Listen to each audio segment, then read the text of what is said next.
এত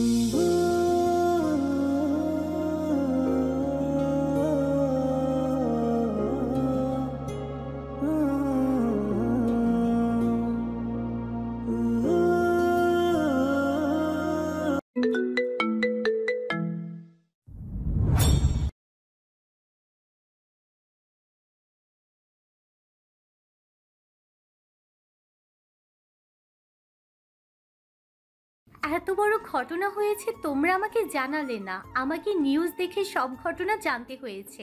রাহাতকে দিয়ে ম্যানেজারকে কল করিয়ে নিশ্চিত হয়েছি। আশফাক খান মেয়ের মাথায় হাত বুলিয়ে বললেন, আমি ঠিক আছি রে মা, সবটাই একটা ছোট অ্যাক্সিডেন্ট। আল্লাহ নিজেই বিপদ থেকে উদ্ধার করেছেন, আলহামদুলিল্লাহ। আমি শুনেছি হিশাম চৌধুরীকে বাঁচাতে শাহাদাত নদীতে ঝাঁপ দিয়েছিল। এত বড় রিস্ক ও কি করে নিল? আশফাক খান নীরব হয়ে গেলেন। এই বিষয়ে তার কিছু বলার নেই। এই ঘটনার কথা মনে পড়লেই তার কলিজা কেঁপে ওঠে। আহত হয়ে গাড়িতে পড়ে থাকা অবস্থায় উনি যখন দেখলেন শাহাদ ব্রিজ থেকে লাফ দিয়েছে, তখনই ওনার হার্ট অ্যাটাক হওয়ার মতো অবস্থা হয়েছিল। আল্লাহ সহায় যে শাহাদ সুস্থভাবে ফিরে এসেছে। রাহাত বিনীত কণ্ঠে আশফাক খানকে বলল, আপনাকে নিয়ে বাবা মা খুব চিন্তিত। নির্বাচনের ব্যস্ততার কারণে আসতে পারেনি। বাবা চায় ঘটনার একটা তদন্ত হোক, আসল দোষী বের হয়ে আসুক। অবশ্যই তদন্ত হবে। ট্রাক ড্রাইভার পলাতক, তাকে ধরলেই সব জানা যাবে। বাড়ির সবাই ততক্ষণে চলে এসেছে ড্রয়িং রুমে। কুলসুম খান আর আব্দুল গফফার খানকে সালাম দিল রাহাত। দুজনেই সালাম নিয়ে আদরের নাতনিকে নিজেদের পাশে বসালেন। কুলসুম বেগম নাতনিকে সান্ত্বনা দিলেন। নাতনির বেবি পাম্প দেখে তিনি মনে মনে অনেক খুশি হলেন।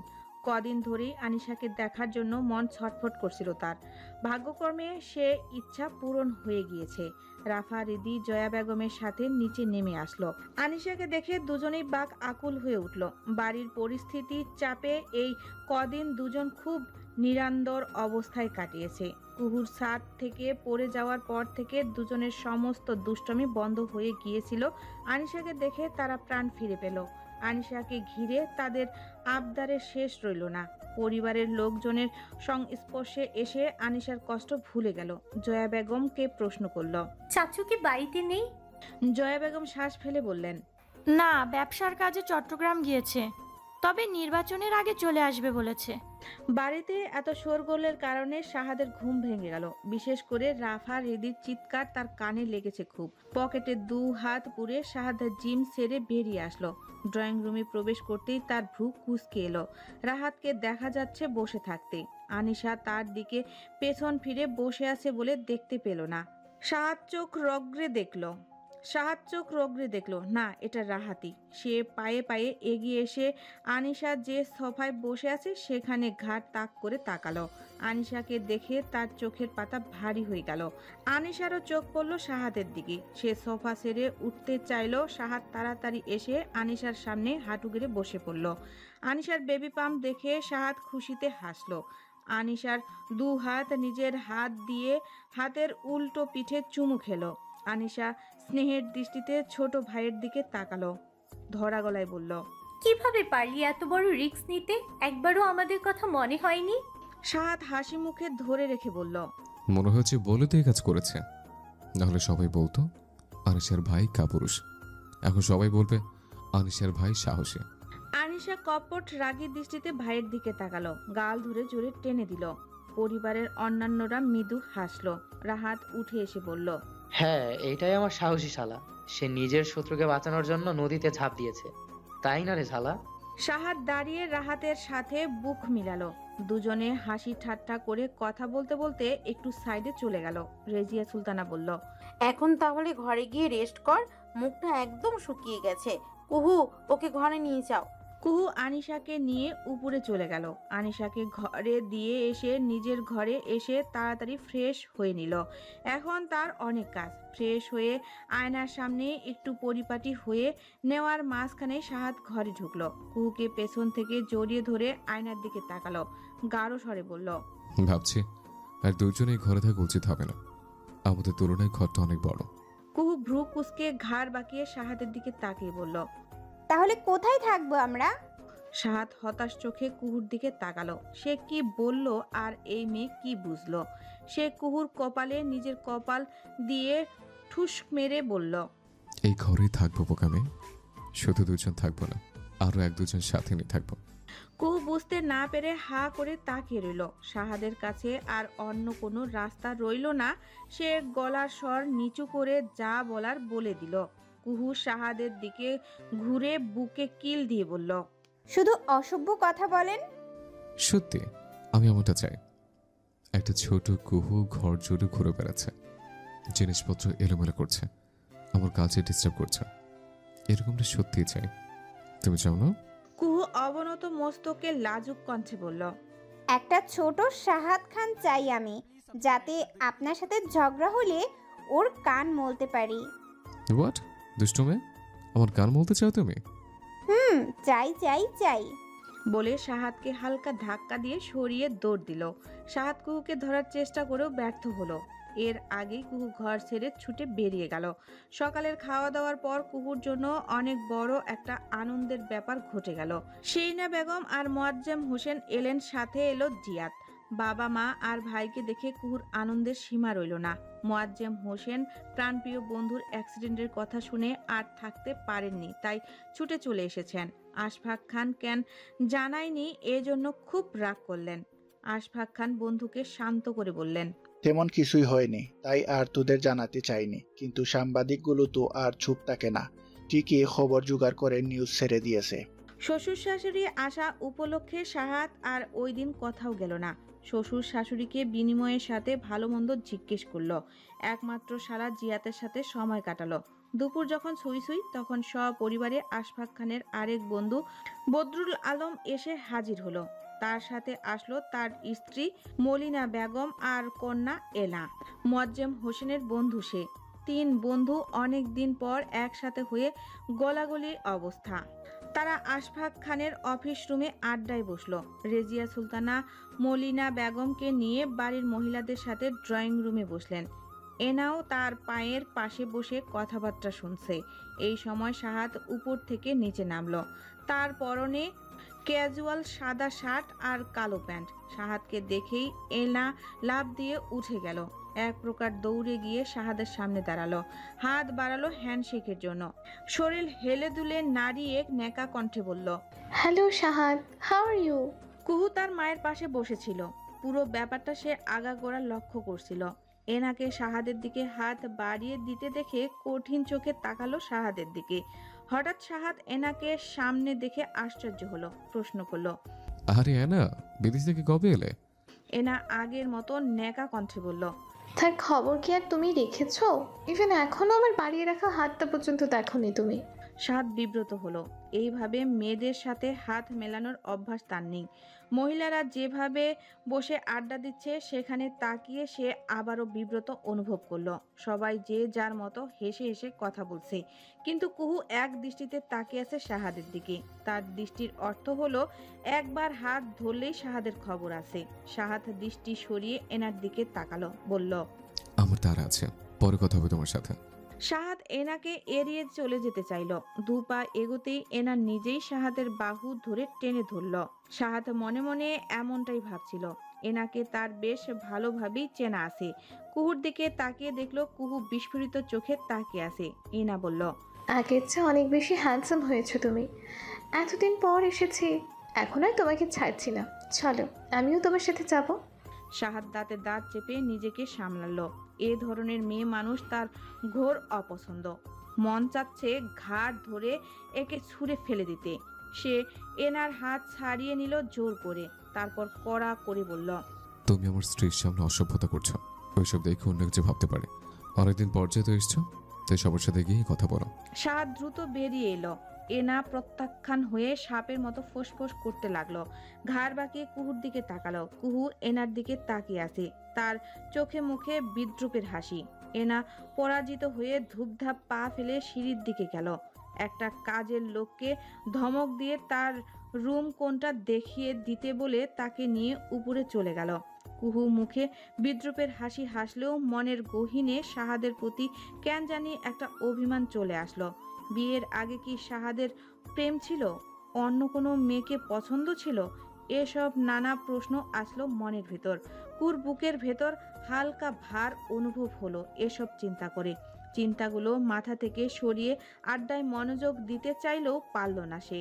মনের ভেতর একটা চাপা অভিমান রয়ে গেল। সাহাদ হাসপাতালে ভিআইপি কেবিনের সামনে দাঁড়িয়ে আছে। আজ সে একা এসেছে, সাথে কাউকে নিয়ে আসেনি। হিশামের পরিবারকে এভাবে অসহায় অবস্থায় একা ছেড়ে দিতে পারে না সে। ভালো করেই জানে এই অসহায় অবস্থায় এই পরিবারকে ছিঁড়ে ছুঁড়ে খাবে শকুনের দলেরা। গার্ড দুজন দরজার দুপাশে ঠায় দাঁড়িয়ে আছে। তারা সাহাদকে ঢুকতে দিচ্ছে না, বলছে এখন কারোর ঢোকার অনুমতি নেই। সাহাদ ধৈর্য ধরে দাঁড়িয়ে আছে। জীবনে যে কোনো দরজায় গিয়ে দাঁড়িয়েছে, অথচ তাকে অপেক্ষা করতে বলা হয়েছে এমন কখনো হয়নি। পারিবারিক হোক আর নিজের ক্ষমতায় হোক, দুটোই তার আছে, কিন্তু এই মুহূর্তে সে কোনো ক্ষমতার প্রয়োগ করতে চায় না। সে এখন হিশামের ভার্সিটির জুনিয়র হয়ে এসেছে। সাহাদ অপেক্ষা করার এক পর্যায়ে হাসিব এসে উপস্থিত হলো। সাহাদকে অপেক্ষা করতে দেখে সে রাগান্বিত হয়ে গার্ডদের বলল, ওনাকে বাইরে অপেক্ষা করানোর সাহস তোমাদের কিভাবে হলো? গার্ডদের একজন বলল, স্যার, ওনাকে মুশরফ আলী স্যার বাইরে দাঁড় করিয়ে রাখতে বলেছেন। হাসিব দাঁত কিরমির করে বলল, ওই বুইরা তোমার ছাড় হলো কিভাবে? ও তোমাকে পেমেন্ট দেয়, আর কোনোদিন সাহাদ ভাইকে বাইরে দাঁড় করিয়ে রাখার সাহস দেখাবে না, বুঝছো? হাসিব ধমকে উঠল। সাহাদ হাসিবের কাঁধে হাত রেখে হাসিবকে শান্ত হতে বলল। হাসিব এই ঘটনার জন্য সাহাদের কাছে কিছুটা লজ্জিত হলো। তারপর সাহাদকে নিয়ে ভেতরে ঢুকলো। বিশাল কেবিনের এক পাশের সোফায় মোশাররফ আলী আর নাইমুল বসে আছে। দুজনই সাহাদকে দেখে ডোন্ট কেয়ার ভাব নিয়ে তাকালো। মঞ্জুরা বেগম সিঙ্গেল একটা সোফায় তাদের সাথে বসে আছেন। সাহাদকে দেখে সেট করে উঠলেন, এই ছেলে, তুমি আবার এসেছো? আর কি চাও তুমি? আমার ছোট ছেলেটাকেও মারতে চাও নাকি? সাহাদ গায়ে মাখলো না এসব কথা। সে ডান দিকে সোফায় তাকালো। তৃপ্তি শুকনো মুখে রিশামকে কোলে নিয়ে কোমায় থাকা হিশামের দিকে তাকিয়ে বসে আছে। সাহাদকে তাকিয়ে থাকতে দেখে তৃপ্তি বলল, তার বাবার জন্য কেঁদে কেঁদে ঘুমিয়ে গেছে। বারবার গিয়ে তাকে স্পর্শ করে, হাত ধরে টানাটানি করে, উঠতে বলে, বাবা বাবা বলে ডেকে কান্না করে। কি করে ওকে বোঝায় যে কোমায় থাকা মানুষ উঠতে পারে না, কথা বলতে পারে না, বাবা না উঠলে খাবে না বলে জেদ ধরে আছে। আমি কোথা থেকে ওর বাবাকে এনে দেব বলতে পারো? তৃপ্তি ঘুমন্ত রিশামকে বুকে চেপে ফুপিয়ে কেঁদে উঠল। সাহাদ বিষণ্ণ দৃষ্টিতে সে কান্না দেখল। তৃপ্তির জায়গায় কেন জানি কুহুর মুখটা ভেসে উঠল। সহ্য করতে পারল না, চোখ সরিয়ে নিল। মঞ্জুরা বেগমের দিকে তাকিয়ে বলল, হিশাম ভাই নেই, হাসিবেরও বয়স হয়নি, এবার নির্বাচনে কি করবেন ভাবছেন? মঞ্জুরা বেগম বললেন, সেটা কি তোমাকে বলতে হবে? মোশাররফ আলী মাথা নাড়িয়ে বললেন, বাবা সাহাদ, কিছু মনে করো না, বিরোধী দলের সাথে এসব আলোচনা করা তো উচিত না। নির্বাচন কিভাবে হবে না হবে এটা আমরা ঠিক করে নিব। সাহাদ মোশাররফ আলীর কথায় পাত্তা দিল না। মঞ্জুরা বেগমের দিকে তাকিয়ে বলল, আমি একটা পরামর্শ দিতে চাই। হিশাম ভাইয়ের জায়গায় ভাবে নির্বাচনে দাঁড়াক। দলের লোকজন নেত্রী হিসেবে হিশাম চৌধুরীর স্ত্রীকে সহজে গ্রহণ করে নেবে। ভালো করে প্রচারণা চালালে নির্বাচনে জেতার সুযোগ বেড়ে যাবে। মোশাররফ আলী খেয়ে ফেলবো টাইপ দৃষ্টিতে সাহাদের দিকে তাকালো। নাইমুন কুনুই দিয়ে মোশাররফ আলীকে গুঁতো দিয়ে চোখ টিপল। এই ভয়টার কথাই একটু আগে সে মোশাররফ আলীকে বলছিল। মোশাররফ আলীর শটান দাঁড়িয়ে গেল, রাগান্বিত স্বরে বলল, অসম্ভব, তোমার এসব পরামর্শ কেউ মানবে না। সাহাদ বাঁকা চোখে তাকিয়ে বলল, সেটা ঠিক করার আপনি কেউ না। মোশাররফ আলী মুহূর্তেই নিজেকে সামলে নিল। মুখ থেকে রাগ সরিয়ে হালকা হেসে মঞ্জুরা বেগমকে বলল, হিসামের পরিবর্তে আপনি আমাদের অভিভাবক, আপনি ঠিক করুন কি হবে। বাড়ির বউ বাইরে গিয়ে নির্বাচন করবে, এসবে তো বাড়ির মান সম্মান থাকবে না। নির্বাচনে জয় হওয়া তো দূরের কথা। মঞ্জুরা বেগম ক্ষুব্ধ চোখে সাহাদের দিকে তাকিয়ে বলল, তুমি আমার পরিবারের যথেষ্ট ক্ষতি করেছো। আর না, কি ভেবেছো তৃপ্তিকে দিয়ে নির্বাচন করার আর তুমি ওকে হারিয়ে সহজেই যেতে যাবে? তা হবে না, বের হয়ে যাও। নাইমুল, ওকে বের করে দাও। হাসিব চিৎকার দিয়ে উঠল, মা এসব কি করছো তুমি? মঞ্জুরা বেগম পরোয়া করলেন না ছেলের কথা। নাইমুল সাহাদের সামনে দাঁড়িয়ে বলল, খান সাহেব কি নিজে যাবেন নাকি আমাকে ঘাড় ধরতে হবে আপনার?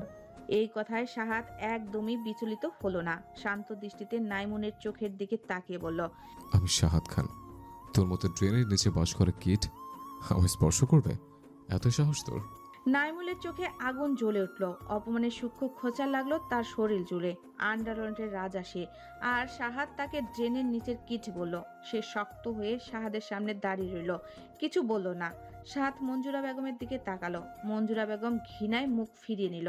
শাহাদ ব্যথিত হয়ে মোশাররফ আলীর দিকে এক নজর তাকিয়ে কেবিন ছেড়ে বেরিয়ে গেল। মোশাররফ আলী খুশিতে বাক বাকুম হয়ে উঠলেন। এ যাত্রায় এই আপদকে বিদায় করা।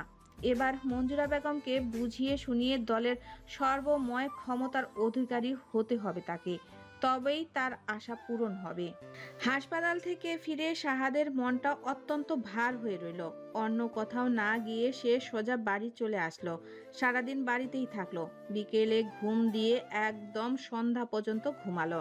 সন্ধ্যায় খান বাড়িতে জম্পেশ আড্ডা বসলো। পুরুষ আর মহিলা সবাই ড্রয়িং রুমে আড্ডায় বসলো।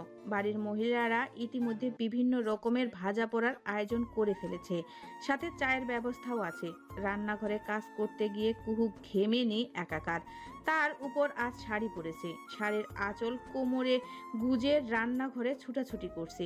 রেজিয়া সুলতানা আর জয়া বেগমকে জোর করে সে ড্রয়িং রুমে আড্ডায় পাঠিয়েছে। বাড়ির বড়রা সবাই আলাপ করবে আর তারা রান্নাঘরে থাকবে, এটা কুহু মানতে পারল না। এতদিন তো ওনারা করেইছে, এবার সে কাজের লোকদেরকে নিয়ে নিজেই পুরো রান্নাঘর নিয়ন্ত্রণে নিয়ে নিল। শিনা বেগম মেয়ের এমন ভূমিকা দেখে খুশি হলেন। মেয়েটা ছেলে মানুষই ছেড়ে একদম সংসারী হবে, এটাই তো তিনি চাইতেন। শাহাদ ঘুম থেকে উঠে ফ্রেশ হয়ে নিচে নামলো, সবাইকে সালাম দিল। শাহাদকে দেখা মাত্র এনার তার মায়ের পাশ থেকে উঠে গিয়ে শাহাদ যেই সোফায় বসেছে সেখানে বসে পড়ল। শাহাদ এত কিছু আমলে নিল না। সে টি টেবিল থেকে পেপারটা নিয়ে উল্টে পাল্টে দেখতে লাগলো। নাস্তার টেবিলেই ছিল। এখন কাজের লোকরা চা নিয়ে এলো। কুহু শাহাদকে উপর থেকে নামতে দেখে কিচেনে এসে তার জন্য আদা চা বসিয়ে দিয়েছিল। কাজের লোকদের বলে দিয়েছিল শাহাদকে যেন চা না দেওয়া হয়। চা করা হয়ে গেলে শাড়িটা ঠিকঠাক করে কাপ হাতে নিজেই চলল শাহাদকে চা দিতে। তার ইচ্ছা শাহাদের পাশে বসে সবার সাথে আড্ডা দিবে। কাজের লোকগুলো অন্য একটা টেবিলে চা নাস্তা এনে রাখলো। এনা ততক্ষণে শাহাদের দৃষ্টি আকর্ষণ করতে পারছিল না, তাই উঠে গিয়ে টেবিল থেকে চা নিয়ে এসে শাহাদের মুখের কাছে ধরে নেকা নেকা কণ্ঠে বলল, এই নাও তোমার চা। শাহাদ এত কিছু না ভেবে পেপারটা টেবিলের উপরে রেখে চায়ের কাপটা হাতে নিল। ঘুম ঘুম ভাবটা এখনো কাটেনি। এই মুহূর্তে এক চুমুক চায়ের প্রয়োজন খুব বেশি। চায়ের কাপে এক চুমুক দিয়ে মুখ তুলে দেখলো রান্নাঘরের দরজার সামনে কুহু থম মেরে দাঁড়িয়ে আছে, চোখ মুখ কঠিন। এভাবে কুহুর দাঁড়িয়ে থাকার কারণ বুঝলো না শাহাদ। খেয়াল করে দেখলো কুহুর হাতে একটা চায়ের কাপ। আরো কিছু খেয়াল করার আগে কুহু ঝট করে ঘুরে গেল। রান্নাঘরের বাইরে এক কোনায় রাখা ময়লা ফেলার বিনটার কাছে গিয়ে চায়ের কাপ প্লেট সহ চাটা ফেলে দিল। তারপর ঝড়ের বেগে রান্নাঘরের ভেতরে চলে গেল। এই পুরো ব্যাপারটায় শাহাদ অবাক হয়ে গেল। কুহুর হঠাৎ এমন করার কারণ কি? কারণ খুঁজতে গিয়ে হাতের চায়ের কাপটার দিকে তাকালো, তারপর তাকালো পাশে বসা এনার দিকে। তখনই তার মাথায় পুরো ঘটনা পরিষ্কার হয়ে গেল। চায়ের কাপটা টেবিলে রেখে উঠে দাঁড়ালো। এনা শাহাদের হাত খামচে ধরে বলল, কোথায় যাচ্ছ? সবাই তো এখানে বসে আড্ডা দিচ্ছে, বসো না। শাহাদ ঝাড়া মেরে হাত ছাড়িয়ে নিল। এখনই তাকে কুহুর কাছে যেতে হবে, বেশি দেরি হয়ে গেলে রান্নাঘরে আগুন লেগে যেতে পারে। সে দ্রুত রান্নাঘরে চলে আসলো। তাকে দেখে কাজের লোকগুলো বেরিয়ে গেল রান্নাঘর থেকে। শাহাদ তাকে দেখলো বিশাল কিচেনের এক পাশে তাকে হেলান দিয়ে কুহু দাঁড়িয়ে আছে। দেখে বেশ বোঝা গেল যে সে রাগে ফুঁসছে। এই প্রথম শাহাদের একটু ভয় ভয় লাগলো। কুহু অন্য রকম কিছু ভেবে বসে আছে কিনা কে জানে। শাহাদ গলা ঝাড়লো। কুহু তাকালো না, আগের মতোই শক্ত হয়ে দাঁড়িয়ে রইল। শাহাদ কুহুর কাছাকাছি দাঁড়িয়ে আমতা করে বলল, চা নিয়ে আসলে আমাকে না দিয়ে ফেলে দিলে কেন? কুহু কঠিন স্বরে বলল, চা দেওয়ার জন্য তো এখন কত মানুষ আছে, আমার আর কি প্রয়োজন? শাহাদ সচেতন হয়ে ঠোঁট কামড়ালো। বুঝতে পারলো রেড সিগন্যাল জ্বলছে, খুব সাবধানে পা ফেলতে হবে। শাহাদ নরম স্বরে বলল, আমি ভাবলাম তুমি পাঠিয়েছ। আচ্ছা ঠিক আছে, ভুল হয়ে গেছে। এখন তাহলে একটু চা করে দাও। চা না খেলে মাথাটা ক্লিয়ার হবে না। কুহুর নড়ল না, আগের মতোই অটল দাঁড়িয়ে রইল। সাহাদ মুখে মধু ঢেলে বলল, চা করে দাও না বউ। কুহু অগ্নি দৃষ্টিতে তাকালো সাহাদের দিকে। অন্য মেয়ের হাত থেকে চা নিয়ে এখন এসেছে বউ বউ করতে। সে গ্যাস জ্বালিয়ে চায়ের কেতলি বসিয়ে দিল চুলায়। সাহাদের সামনে চা পাতার বক্স থেকে 2 মুঠো চা পাতা দিল পানিতে। সাহাদ সতর্ক চোখে সবই দেখলো, কিন্তু কিছুই বলল না। কিভাবে বউয়ের রাগ ভাঙানো যায় এটা নিয়ে চিন্তা করতে লাগলো। চা পাতা ফুটে গেলে কুহু 1 কাপ চা ঢেলে কোনো চিনি ছাড়াই সাহাদের হাতে ধরিয়ে দিয়ে বলল, নিন খান। সাহাদ শান্তভাবে চায়ের কাপ নিয়ে চুমুক দিল। সাথে সাথে ওর মনে হলো ওর মুখটা যেন ক্ষয়ে গেল। বিশ্রী রকমের তেতো হয়েছে চাটা। তার চোখ মুখ বিকৃতি হয়ে গেল। চায়ের কাপটা কিচেনের তাকে রেখে হাত মুখের সামনে এনে বার কয়েক কাশলো। কুহুর দিকে তাকিয়ে দেখলো সে চোখ ছোট ছোট করে তাকিয়ে আছে। সাহাদের অবস্থা দেখে বলল, ওর হাতে দেওয়া চা তো ঠিকই আরাম করে খেলেন, আমার হাতে দেওয়া চা তেতো লাগে তাই না? সাহাদ হতাশ দৃষ্টিতে তাকালো কুহুর দিকে। বড্ড ছেলে মানুষই করছে মেয়েটা, ভুল বুঝেছে তাকে। সে এক হাতে কুহুকে নিজের কাছে এনে আর এক হাতে চায়ের কাপটা নিল, বলল, আমার মিষ্টি বউর হাতের সবই মিষ্টি, এই দেখো খাচ্ছে। সাহাদ চায়ের কাপটা ঠোঁট পর্যন্ত নিতেই কুহু সো মেরে নিয়ে নিল। নিয়ে গিয়ে সিঙ্কে চা সদ্য কাপটা রেখে দিল। সাহাদ পেছন থেকে কুহুকে আলিঙ্গন করে বলল, রাগ করে আছো কেন? এই চাটাও তো তোমার হাতেই বানানো। কুহুর কেন জানি গলা ধরে এলো, ধরা গলায় বলল, আমি ছাড়া অন্য কোনো মেয়ে কেন আপনাকে চা দিবে, কেন আপনার পাশে বসবে? কি হয় ও আপনার? সাহাদ কুহুকে নিজের দিকে ফেরালো, বলল, বিশ্বাস করো, ও আমার কিচ্ছু হয় না, তুমি ভুল বুঝছো। ও আমার বাবার বন্ধুর মেয়ে, ছোটবেলা থেকে হালকা পাতলা জানাশোনা ছিল। এরপর ও বিদেশ চলে যায়, ব্যাস। কুহু মনে মনে জানে যে সাহাদের সাথে ও মেয়ের কিছুই নেই, তারপরও সে এসব মানতে পারছে না, তার রাগ পাচ্ছে। এমন সময় রেজিয়া সুলতানা আসলেন কিচেনে। কুহু আর সাহাদকে মুখোমুখি দাঁড়িয়ে থাকতে দেখে বলল, কি ব্যাপার কুহু, তোমাকে ডাকছি শুনোনি? আর সাহাদ, তুই মেয়েটাকে এখানে আটকে রেখেছিস কেন? ওর বাবা মা এসেছে, ওদের সাথে সময় কাটাতে দে। সাহাদ কিছু না বলে কিচেন থেকে চলে গেল। কুহুকে এমন দেখে রেজিয়া সুলতানা কিছু হয়েছে কিনা জিজ্ঞেস করলেও কুহু কিছু বলল না। মা বাবার সামনেও সে পুরোপুরি নিজেকে স্বাভাবিক রাখলো। ড্রয়িং রুমে অনেকবারই এনার সাথে চোখাচোখি হয়েছে। সাহাদ আর দ্বিতীয়বার ড্রয়িং রুমে আসেনি। তার জন্য আরেকবার চা নাস্তা বানিয়ে তার স্টাডি রুমে পাঠিয়ে দেওয়া হয়েছে। কুহুর বাবা মা চলে গেল এর কিছুক্ষণ পরই। সবাই থেকে যাওয়ার অনুরোধ করলেও তারা থাকলেন না। জিয়াদের পড়াশোনা আছে, তাই থাকা যাবে না। এনা আর তার পরিবার কয়েকদিন এই বাড়িতে থাকবে। রাতের ডিনারে সাহাদ সবার সাথে খেলো না। মিটিংয়ের দোহাই দিয়ে সে আউট হাউসে ডিনার করলো। কুহু যেহেতু এনাকে তার আশপাশে পছন্দ করছে না, তাই সে সর্বাত্মক চেষ্টা করছে যতদিন এনা থাকবে ততদিন সে এনাকে ধারের কাছে আসতে দিবে না। ডিনারের পর কুহু রুমে আসলো। সাহাদ তখন বারান্দায় দাঁড়িয়ে সিগারেট টানছিল। কুহুকে দেখে সিগারেট ফেলে ডাকলো, বউ শুনে যাও। কুহু অভিমান দেখিয়ে বলল, আমি ঘুমাবো। অগত্যা সাহাদকে বারান্দা থেকে আসতে হলো। এসে কুহুর হাত টেনে ধরলো, বলল, এই যে হাত ধরেছে, এখন কোথায় যাও দেখে। কেন শুধু হাত ধরবেন কেন, পুরো শরীর কি সমস্যা? কথাটা বলে কুহু জিভে কামড় দিল। রাগের চোটে মুখ ফসকে কি বলতে কি বলে ফেলেছে। সাহাদ ফিসফিস করে বলল, সমস্যা নেই বলছো? না নেই, এবার ছাড়ুন। সাহাদ আরো গভীরভাবে জড়িয়ে ধরে বলল, হুম, আগে বলো, অনুমতি দিয়েছো? কিসের অনুমতি? সাহাদ কানে কানে ফিসফিস করে বলল কিসের অনুমতি তার প্রয়োজন। কুহু আর অভিমান করে থাকতে পারল না। এসব কথা শুনে হেসে ফেলল। কপট রাগ দেখিয়ে বলল, খুব অনুমতি চাওয়া হচ্ছে এখন, তাই না? আমি ভদ্রলোক, অনুমতি ছাড়া কিছু করা ঠিক হবে না। সাহাদ অনুমতি আদায় করছে কিনা জানা গেল না, তবে দুজনের খুনসুটির আওয়াজ ভেসে আসলো। কুহুর হাসি শোনা যাচ্ছে। নিশ্চয়ই সাহাদ এতক্ষণে তার অভিমান ভেঙে ফেলেছে। সকাল সকাল কুহু ফুরফুরে মনে ঘুম থেকে উঠল। গোসল করে শাড়ি পরে ভেজা চুল নিয়ে ঘর থেকে বেরিয়ে এলো। সে এখন কিচেনে যাবে। সিঁড়ির কাছে আসতেই দেখতে পেল এনা উপরে উঠছে। তার গলায় ঝুলছে হেডফোন, পরনে গেঞ্জি, স্যুট। কুহু মনে মনে ভাবলো ডাইনি নিশ্চয়ই জগিং করতে গিয়েছিল।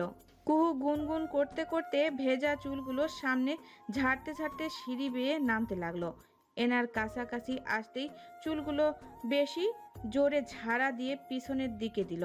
লম্বা চুলের অগ্রভাগ এনার গালে ছুঁয়ে গেল। চুল থেকে পানির ছিটটা পড়েছে তার মুখে। রেগে গিয়ে বলল, হোয়াট দ্য হেল, পানি ছিটাচ্ছ কেন? কুহু আশ্চর্য হওয়ার ভান করে বলল, তোমার এখানে পানি চলে গেছে, সরি।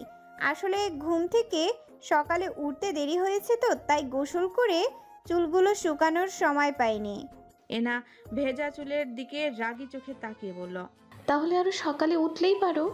কুহু আঙ্গুলের আঁচল পেঁচিয়ে লাজুক কণ্ঠে বলল, আসলে তোমার ভাইয়া উঠতে দেয় না, বোঝোই তো।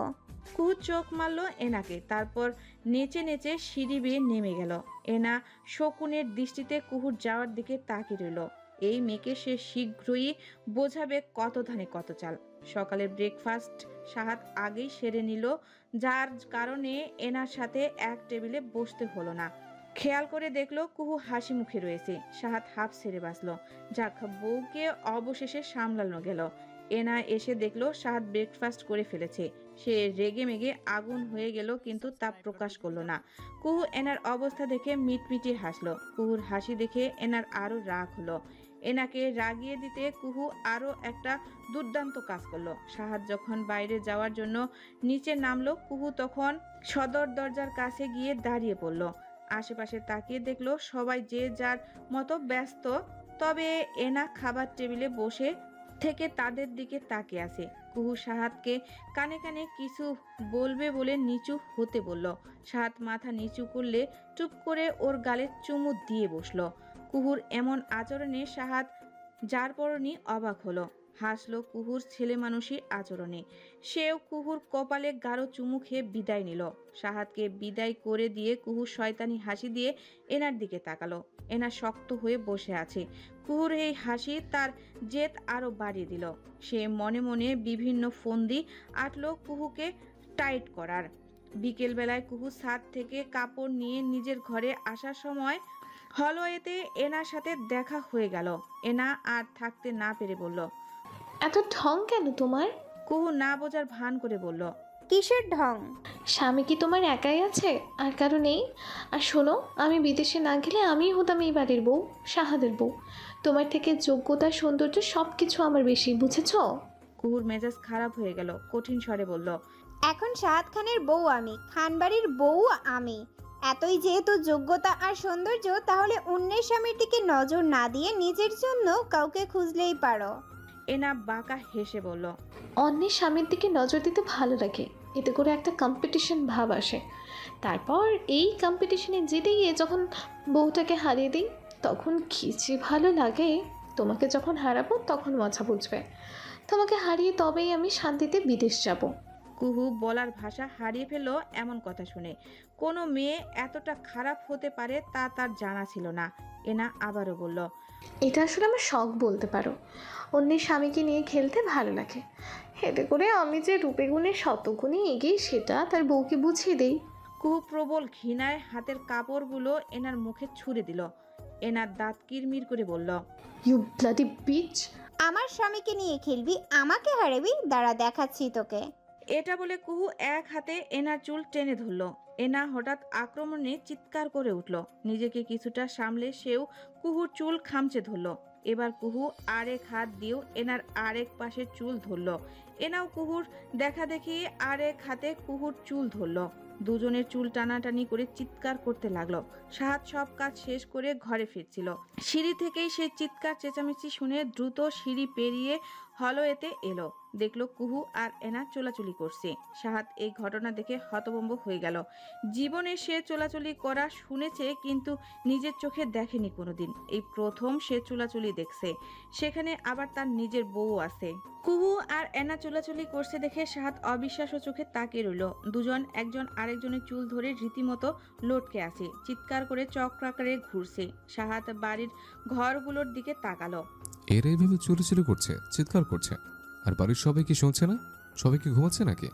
শাহাদ আর উপায় না পেয়ে দ্রুত পায়ে নিজেই গেল ওদের থামাতে। কাছাকাছি দাঁড়িয়ে বলল, কি করছো তোমরা? এক্ষুনি থামো।